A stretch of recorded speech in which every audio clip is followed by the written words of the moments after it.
माँ तू सबसे प्यारी है, माँ तू जग में न्यारी है। माँ तू सबसे प्यारी है, माँ तू जग में न्यारी है। अपने आंचल में रखना, अपने आंचल में रखना। हमें वरदानों से भरना। माँ तू सबसे प्यारी है, माँ तू जग में न्यारी है। माँ तू सबसे प्यारी है, माँ तू जग में न्यारी है।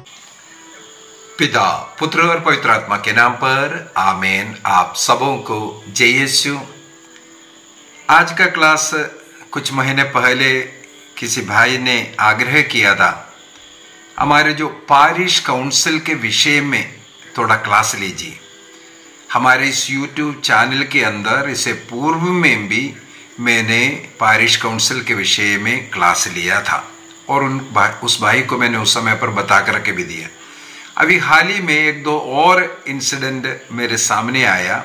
किसी भाई का विवाह के लिए जो पंच लोग मना करता है, पारिश प्रीस्ट चाहता है उनका रेक्टिफिकेशन हो जाए और वो होली कम्युनियन परम प्रसाद को लेना शुरू कर दें, लेकिन उनके गांव का पंच इसको मना करता है। ऐसा ऐसा कर करके बोला।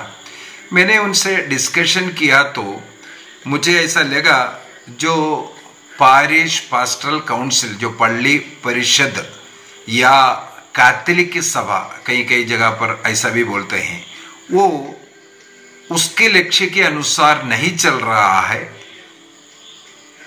जो उसका गठन करने का उद्देश्य कैसे होना चाहिए, इस प्रकार मेरे विचार में कई जगहों पर नहीं चल रहा है।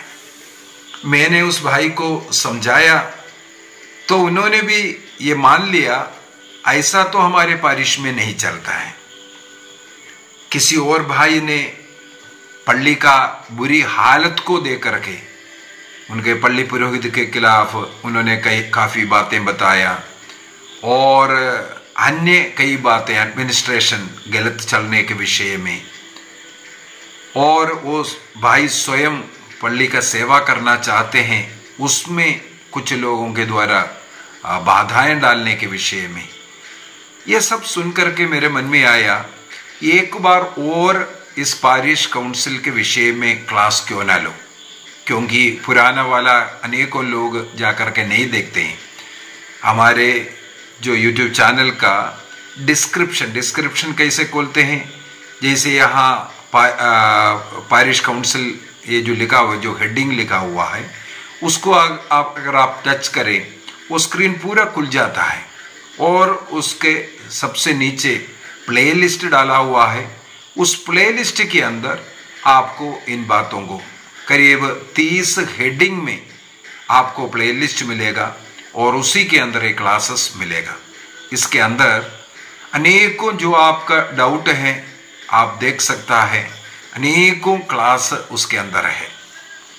और आज के इस पारिश काउंसिल के क्लास के अंदर मैं पुनः आपको ये बता कर देना चाहूंगा, ये जो पारिश काउंसिल या पल्ली परिषद हिंदी में बोलते हैं, कई विशेषकर जो उड़ीसा, झारखंड, छत्तीसगढ़ जो आदिवासी क्षेत्र है, वहां अधिकतर जगहों पर इसको कैथोलिक सभा कहते हैं। किसी भी नाम से हो, ये सेकेंड वेटिकन काउंसिल के बाद अर्थात 1965 के बाद ये पल्ली परिषद का गठन करना और चर्च के एडमिनिस्ट्रेशन में ले पर्सन का भी, अन्य लोगों का भी जो मदद लेने का नियम बनाया था। विशेषकर सेकेंड वेटिकन काउंसिल के बाद ये नियम कैनन लॉ 536 के द्वारा, हमारे रोमन जो कैनन लॉ है उसके 536 के अंदर हर एक पारिश में बिशप स्वामी के निर्देश के अनुसार पारिश पास्टरल काउंसिल बनने का आदेश हो चुका है। ये डायरेक्टली बिशप इसको देखेगा, कैसे होना चाहिए, पढ़ी के अनुसार कितना मेंबर्स होना चाहिए, उसमें इलेक्ट करना है या नॉमिनेट करना है, वे लोग क्या क्या कार्य करेंगे, वो ये सब ऑफिशियल्स कौन कौन रहेगा, ये सब बिशप का निर्देशन पर रहेगा। और डायरेक्टली पारिश जो पास्टर काउंसिल है, प्रेसिडेंट उसका पारिश प्रीस्ट ही होता है। इसका मतलब पारिश प्रीस्ट के बगैर वो काउंसिल कभी नहीं बुलाया जा सकता है, ना वो मीटिंग रख सकता है, ना कुछ पारित कर सकता है। फाइनल पारिश प्रीस्ट का ही है। इसका क्या उद्देश्य है? पारिश का चाहे आध्यात्मिक या भौतिक या कुछ सेवाकाई कार्य या कोई पर्व, किसी भी चीज में जो उसको सुचारू रूप से चलाने के लिए और हर एक जन में सुसमाचार का घोषणा हो और वचन सभी लोगों को मिल जाए और उस कलीसिया का, वहां का लोकल जो चर्च का हर एक फैमिली में प्रभु का वचन संदेश पहुंच जाए और उनके आध्यात्मिक एवं भौतिक कार्यों का देखरेख, उनके अच्छाई के लिए ये इस पारिश काउंसिल का गठन किया जाता है। क्योंकि पारिश प्रीस्ट का मुख्य जिम्मेदारी है, पारिश प्रीस्ट को जब अपॉइंट किया जाता है इसी उद्देश्य से जो अपॉइंट किया जाता है, वहां के लोकल भेड़ों को चराना उनका काम है। वहां का विश्वासियों का आध्यात्मिक भौतिक कार्यों में उनके जन्म से लेकर के मृत्यु तक के जो भी जरूरत है उसमें विशेषकर वचन की घोषणा करना और जो ईसा मसीह के जो थ्रीफोल्ड मिनिस्ट्री, उसके अंदर एक पवित्रीकरण का, एक पुरोहिताई का जो कार्य, पवित्रीकरण का कार्य, इसके बाद वचन की घोषणा, नबी का कार्य और उनका अन्य जो भौतिक जरूरतों का देखभाल करना, वो एक राजा का, ये तीनों थ्रीफोल्ड मिनिस्ट्री उस लोकल चर्च में करने के लिए एक पारिश प्रीस्ट को बिशप द्वारा अपॉइंट किया जाता है। उस कार्य में वो अकेला करना में उतना सक्षम नहीं। कलीसिया, बड़े बड़े कलीसिया और अधिक बढ़ते जा रहा है, इसलिए सेकेंड वेटिकन काउंसिल में यह निर्णय किया वहां पर एक पारिश में एक पास्टरल काउंसिल हो और वो इस कार्य में पल्ली पुरोहित का मदद करे। ये है उद्देश्य। अभी पारिश को कंट्रोल करने वाला कोई एंटिटी नहीं है। कुछ पंज लोग पता नहीं क्या क्या नाम से है, बैठ करके निर्णय करता है ये करना वो करना, ये ऐसा नहीं चल सकता है, ऐसा बिल्कुल नहीं चल सकता है। पारिश काउंसिल का बैठक एक्चुअल नियम के अनुसार हर माह में एक बार कम से कम होना जरूरी है। हर माह में कम से कम मंथली बैठक होना जरूरी है। उस बैठक के अंदर हम पॉइंट को डिस्कशन कर सकता है और उसके काउंसिल के मेंबर्स पुरोहित को रेकमेंड कर सकता है क्या होना चाहिए क्या नहीं होना चाहिए। केवल ये रिकमेंडेशन है, फाइनल डिसीजन हाँ वहां अगर सहमति हो रहा है किसी बात पर और लोग सब मांग रहा है और पारिश प्रीस्ट को सही लग रहा है, उसको स्वीकार भी कर सकता है। यदि पारिश प्रीस्ट को बात सही नहीं लग रहा है वो मना भी कर सकता है, क्योंकि नियम के अनुसार, कैनन लॉ के अनुसार एक पारिश प्रीस्ट उसके क्षेत्र में आने वाले लोगों का ये विशेषकर जो आध्यात्मिक और ये वचन की घोषणा ये सब देख रेख करने का जिम्मेदारी उनका है। हम लोगों का एक डायसिस में कितना पारिश है, उस पारिश का क्या क्षेत्र है, उस क्षेत्र के अंदर जितना भी हम लोगों का कैथोलिक परिवार हो या अन्य लोग, उनके लिए भी प्रार्थना करना, उनको भी वचन सुनाना, सही मार्ग दिखाना वहां का पल्ली पुरोहित का काम है। केवल कैथोलिक लोगों को देखना ही नहीं, बल्कि अन्य लोगों में भी प्रभु का संदेश सुनाने का कार्य पारिश पृष्ठ का है, वहां अपॉइंट किया हुआ पुरोहित का है। उस कार्य में पुरोहित का मदद करने वाला कमेटी है ये जो पारिश काउंसिल या जो पल्ली परिषद जो कहते हैं। तो उसका सदस्य को हमारे कैथोलिक कलीसिया का नियम, सब नियम जानना ये मुश्किल है। और आजकल पढ़े लिखे लोग हैं, यदि पढ़े लिखे लोग इस पल्ली परिषद के मेंबर जो कलीसिया के प्रति तत्पर है, नियम कानून जानता है, वो और ज्यादा अधिक वहां रह करके मदद कर सकता है। दूसरी बात है 1965 के बाद ये काउंसिल गठन का आदेश तो हुआ है, लेकिन ये देखने के लिए आता है आज भी, इतना वर्षों के बाद आज भी अनेकों पारिश में सुचारू रूप से पल्ली परिषद का कार्य नहीं चल रहा है। पल्ली पुरोहित का एक वन मैन जो शो वहां पर चल रहा है, ये भी गलत है। बिशप स्वामी का कर्तव्य है ये इंश्योर करना है कि हमारे धर्म प्रांत का हरेक पल्ली में ये पल्ली परिषद सुचारू रूप से चल रहा है। मैं केरल के हमारे जो पल्लियों का नियम बताता हूँ। अब जो है 2 वर्ष के लिए हो गया, इससे पूर्व में 1-1 वर्ष का होता था। जब इलेक्ट होता है उनका पूरा नाम डिटेल्स बिशप हाउस में भेजता है, बिशप के पास भेजते हैं। वहां से बिशप उसके लिए अनुमति दे करके एक लेटर भेजता है, हाँ सोन सो सेक्रेटरी कौन है ये सब बोल करके वहां से अनुमति के साथ वापस वो लेटर आता है और उसके साथ उसको चर्च के अंदर पढ़ कर सुनाता है। और इसके साथ उन लोग कलीसिया के सामने मिस्सा के बाद, मिस्सा में योग्य रीति से प्रभु को ग्रहण करना, उससे पूर्व पाप स्वीकार कर योग्य रीति से जो प्रभु को ग्रहण करने के बाद उनका जो ओथ टेकिंग चलता है, वो कलीसिया के सामने आकर के प्रभु के नाम पर जो वो ओथ लेते हैं।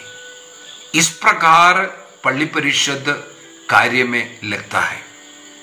ये एक तरीका होना चाहिए, अपने अपना धर्म प्रांत में कौन सा रीति है उसके अनुसार। अभी कई लोग पूछते हैं कितना मेंबर होने चाहिए, वो कैसे सेलेक्ट करता है। सबसे पहले हमें ये भी मालूम होना चाहिए कम से कम, चाहे कितना भी छोटा पल्ली हो, कम से कम 10-12, एक 12 का संख्या अच्छा होता है, संख्या होना चाहिए। और जितना अधिक पल्ली बढ़ा है उसके अनुसार उसका संख्या बढ़ा भी हो सकता है। क्षेत्रवार हम लोग प्रार्थना के लिए सब क्षेत्र या विलेज या गांव या मंडली जो भी बोल रहा है डिवाइड किया होगा एक पल्ली को अनेकों ऐसा मंडली में या क्षेत्र में या सेक्शन में, क्या है आप लोग उसका डिवाइड करने का तरीके उसके अनुसार हर उस क्षेत्र से कम 1 या 2 व्यक्ति को हम सेलेक्ट कर सकता है। वो उस क्षेत्र के लोग सहसम्मति से वहां के मेंबर्स को सेलेक्ट कर सकता है, पहली बात। दूसरा, पल्ली पुरोहित के द्वारा कुछ अच्छे लोगों को वो स्वयं नॉमिनेट भी कर सकता है। इसका मतलब है इलेक्टेड एंड नॉमिनेटेड मेंबर्स। इसके बाद तीसरा कैटेगरी, पल्ली में अनेकों संगठन रहता है, जैसे महिला मंडल है या यूथ है या गुड समरिटन है। इस प्रकार कई जो संगठन रहता है उनका जो प्रेसिडेंट जो होता है वो एक प्रकार का एक्स ऑफिशियो समान उसमें नॉमिनेटेड व्यक्ति है, ऑटोमेटिकली पल्ली परिषद के मेंबर बन जाता है। यदि यूथ का प्रेसिडेंट बन गया वो ऑटोमेटिकली पल्ली परिषद का मेंबर भी बन गया। महिला मंडल का प्रेसिडेंट बन गया वो ऑटोमेटिकली इसका सदस्य बन गया है।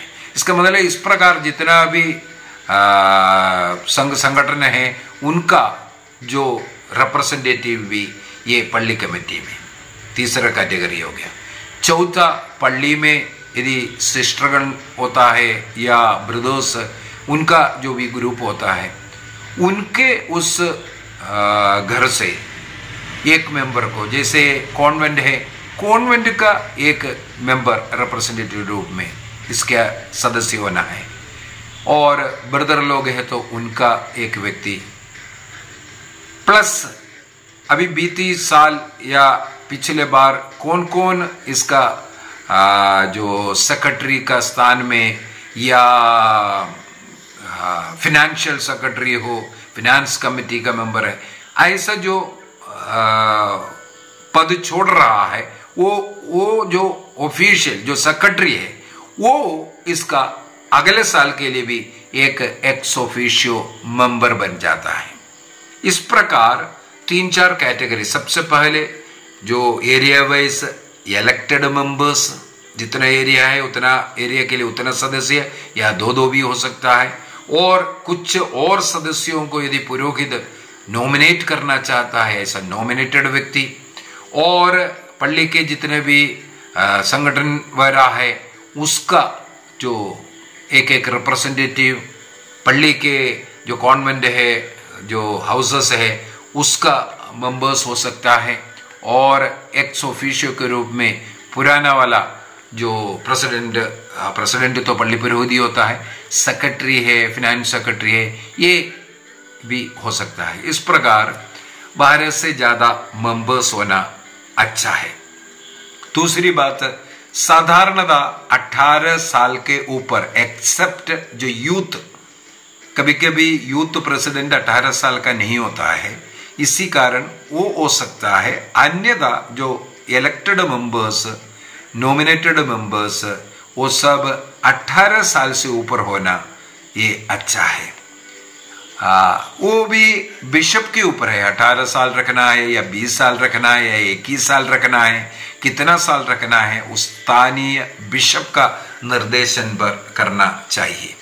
अभी कैनन लॉ के अनुसार, जो चर्च के जो नियम के अनुसार, वो मेंबर्स उनका कुछ क्वालिटी बता करके दिया हुआ है। सबसे पहला क्वालिटी है वो एक प्रैक्टिसिंग कैथोलिक होना चाहिए, उस पल्ली का सदस्य होना है, और साथ ही साथ वो एक प्रैक्टिसिंग कैथोलिक है। प्रैक्टिसिंग कैथोलिक का मतलब है केवल नामधारी नहीं, कम से कम हर इतवार को चर्च में मिसा में अच्छी तरह भाग लेने वाला, समय समय पर संस्कारों को ग्रहण करने वाला, उनका प्रार्थना लाइफ अच्छा होना चाहिए।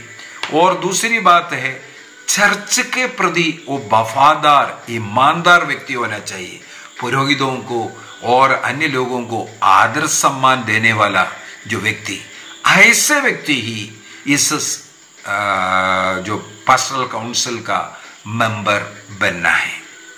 अन्य लोग जो चर्च में नहीं आता है, नशा कर करके पड़ा है, ऐसे लोगों को इसका सदस्य कभी नहीं बनाना चाहिए, क्योंकि इस सदस्य बुरे उदाहरण देने वाला नहीं, बल्कि वो अपने जीवन का सही उदाहरण दे करके लोगों को भी सही मार्ग दिखाने वाला, उनके जीवन के द्वारा प्रभु की घोषणा करने वाला होना चाहिए।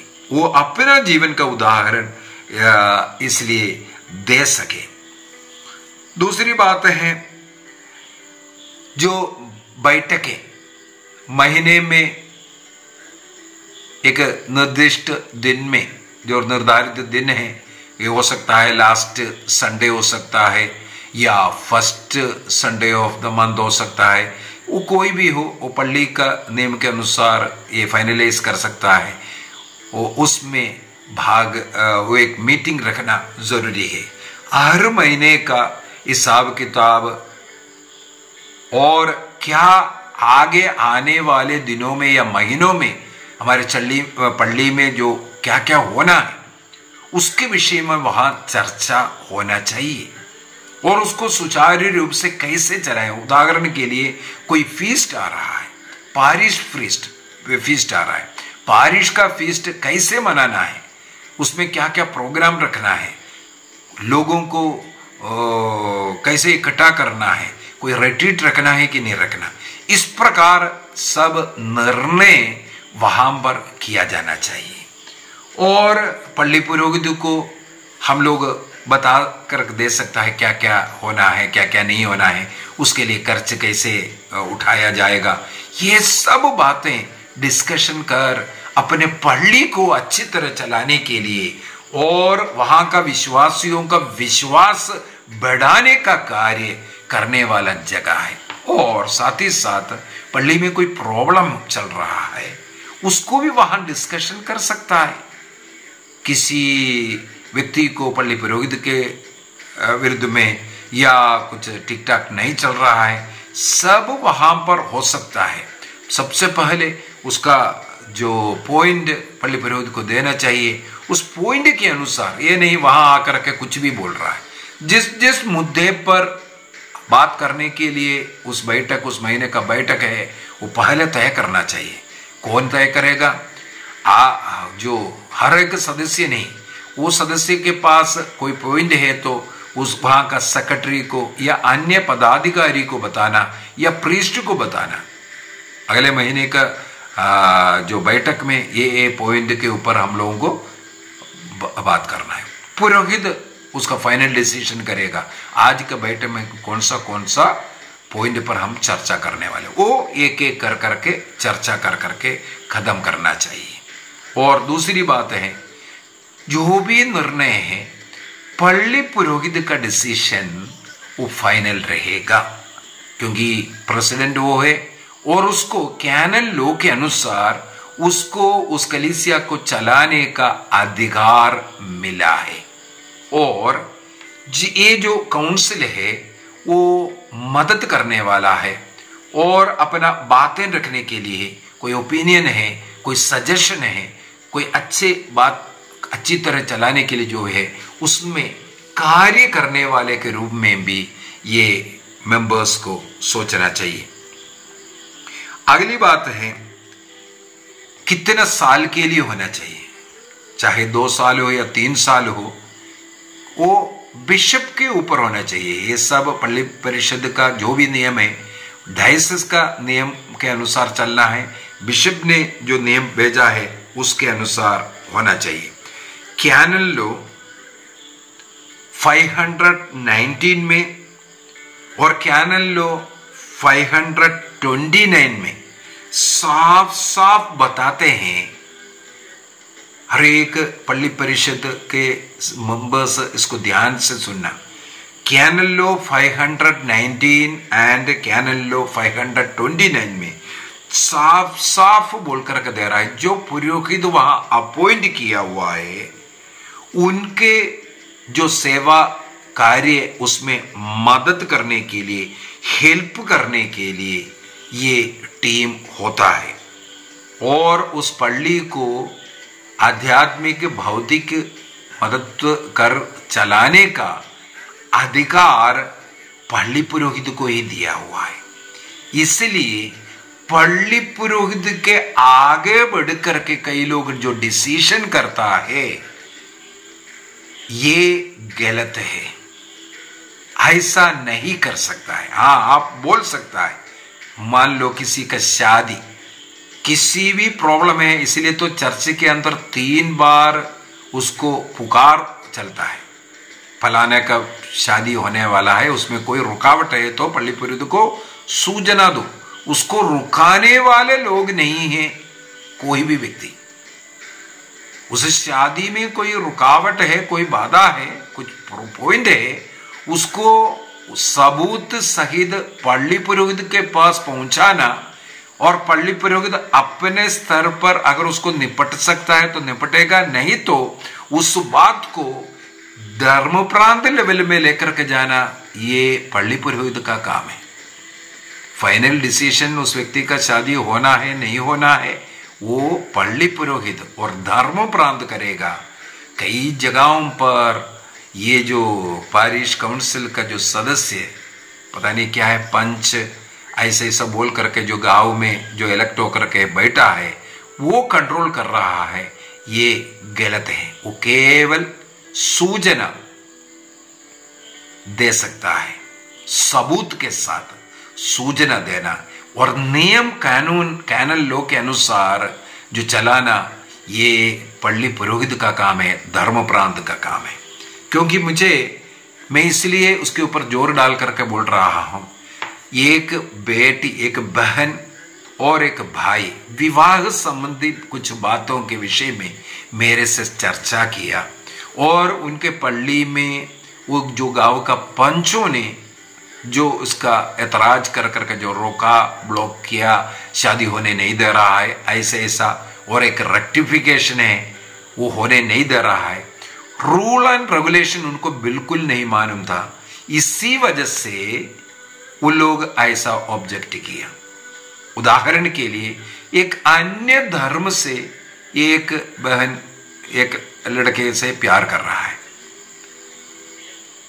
अन्य धर्म से अगर वो शादी करेगा, अन्य धर्म में अगर जा रहे हैं, वो बेटी चर्च से एक्सकम्युनिकेट होता है। यदि वो पश्चाताप करते हुए मान लो जाकर के शादी किया, कोर्ट मैरिज किया है, लेकिन उस बच्चे के सामने कलीसिया नियम दिया हुआ है, ऑप्शन दिया हुआ है, वो अपना पापों को, अपने गलती को सुधारना चाहते हैं, वो पल्ली पुरोहित से आकर के मिले और उनका वो विवाह रेक्टिफाई हो सकता है।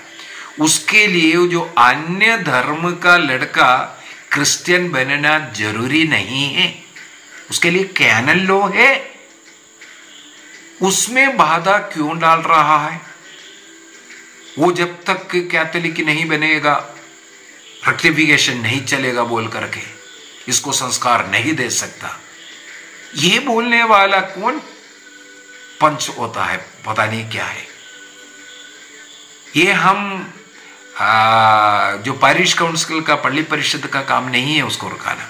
इसके लिए हर धर्म प्रांत में धर्म प्रांतीय कोर्ट होता है, विशेषकर जो फैमिली कोर्ट, वहां पुरोहित जो वकील जो पढ़े लिखे, कानून जो उनको मालूम है, वो अपॉइंटेड है, उसके अनुसार वो डिसीजन करेगा, वो निर्णय करेगा उसके लिए क्या करना है, क्या क्या एफिडेविट चाहिए, क्या चाहिए, कैसे रेक्टिफिकेशन करेगा, कैसे ये बेटी को, उस बेटी को आत्मा बचाना, उसको संस्कारों को देना, ये हमारा कर्तव्य है।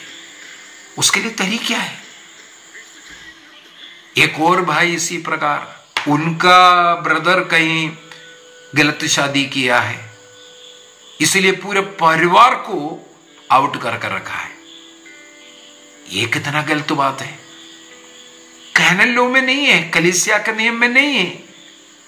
केवल लोग जो गलत किया है, गलती किया है, उनको सजा भी क्या है, वो जो साक्रमण नहीं ले सकता है, वो चर्च में आ सकता है, वो मिस्सा में भाग ले सकता है, वो सब प्रार्थनाओं में शामिल हो सकता है, केवल उनको संस्कार देना मना होता है।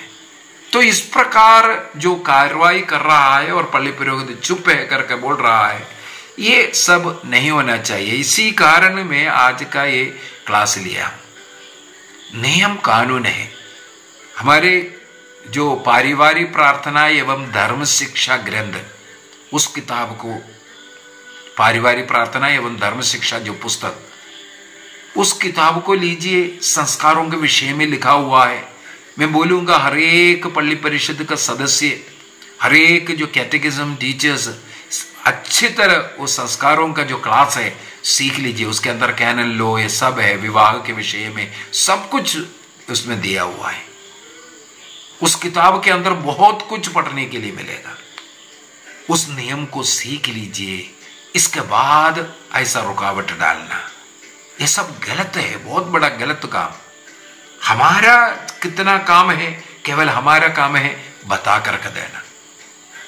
मैं ऐसे कितना सुझाव देता हूं, जहाँ रेटिट के लिए बुलाते हैं वहाँ कुछ गलती या कुछ पॉइंट है, कहीं कहीं पूछते हैं फादर लोग, हम पॉइंट देते हैं। हाँ, उसको अडॉप्ट करना नहीं करना वो उनका काम है, बोलना हमारा, सजेशन देना, अच्छा क्या है वो बोल करके देना, ये हमारा काम है। तो इस प्रकार पल्ली को तोड़ने वाला नहीं बल्कि पल्ली को जोड़ने के लिए, पल्ली के अच्छाई का कार्य करने वाला ये पारिश काउंसिल बनना चाहिए। कैनल लॉ 519 और 29 के अंदर ये साफ साफ लिखा हुआ है, पारिश प्रीस्ट, मैंने बोला ना, जो 3 ड्यूटीज उनको जो कलीसिया के द्वारा, प्रभु के द्वारा मिला हुआ है, उसमें उनका हेल्प करना ये हमारा काम है, उनको उसको करना दीजिए। और पल्ली पुरोहित जरूर वहां पर 29 के अंदर, 529 के अंदर यह भी लिखा हुआ है, पल्ली पुरोहित ले पर्सन का मदद भी लीजिए। वो अकेला मैं ही सब कुछ है, मैं सब कुछ करूंगा, ये बोलना भी गलत है। यदि एक पारिश पास्टरल काउंसिल का गठन हो चुका है, आपका काम है बैठक रखना और लोगों के सामने प्रस्ताव रखना, उसको पारित करना और एक फाइनल डिसीजन लेना, ताकि उस पारिश काउंसिल का मेंबर को भी अच्छा लगेगा, हाँ हम सब मिल करके इस चर्च को चला रहा है, कलीसिया को चला रहा है। इसलिए जो लेटी को हर चीज में इन्वॉल्व करने का या जो नियम है 529 उसके अनुसार ये भी करना चाहिए, उनका आदर सम्मान भी हो। तो ये पारिश काउंसिल के विषय में सेकंड वेटिकन का dogmatic constitution on church, church के जो डॉगमेटिक कॉन्स्टिट्यूशन है उसके द्वारा ये गठन करने का आदेश आया है। उसी प्रकार डिक्री ऑन अपोस्टलेट ऑफ ले पीपल, उसका 26 पारा में भी इसके विषय में लिखा हुआ है। तो आइए हम सब मिल करके अपने कलीसिया को सुचारू रूप से आध्यात्मिक उन्नति के लिए चलाने के लिए हम अपने पल्ली पुरोहित के साथ प्रयत्न करेंगे और पल्ली के लिए, प्रभु के लिए अपने जीवन को हम समर्पित करेंगे। प्रभु का बनाया हुआ ये कलीसिया का सुचारू रूप से चलाने वाला पवित्र आत्मा है। इसलिए जो अच्छे जीवन जीते हुए पवित्र आत्मा से संचालित लोग, पवित्र आत्मा का प्रेरणा के द्वारा एक लक्ष्य हमारे कलीसिया का अच्छा ही, वो लक्ष्य रह करके हम इस सेवा कार्य करेंगे। आइए हम अपनी आंखें बंद करें, प्रभु को धन्यवाद दें। हमारे पल्ली को समर्पित कीजिए, पल्ली के सभी पुरोहितों को समर्पित कीजिए, कमिटीज को समर्पित कीजिए। सब मिल करके हमारे पल्ली को एक अच्छा आध्यात्मिक और भौतिक कार्य में मदद करके लोगों के अच्छाई इसके द्वारा हो जाए, लोगों के कल्याण का कार्य इसमें हो जाए, गरीबों का सेवा इसके द्वारा हो जाए, इसके लिए हम प्रयत्न करेंगे। किसी लड़ाई झगड़ा का जगह या अपना अहंकार को दिखाने का जगह, दूसरों के ऊपर राज करने का जगह इसको ना बनाएं, बल्कि हम लोग इस पारिश काउंसिल को सेवा करने का, प्रभु की सेवा करने का, कलीसिया की सेवा करने का एक उत्तम जगह के रूप में लेंगे। प्रभु हम सबों को आशीष प्रदान करे। पिता, पुत्र और पवित्र आत्मा के नाम पर आमेन। आप सबों को जय यीशु।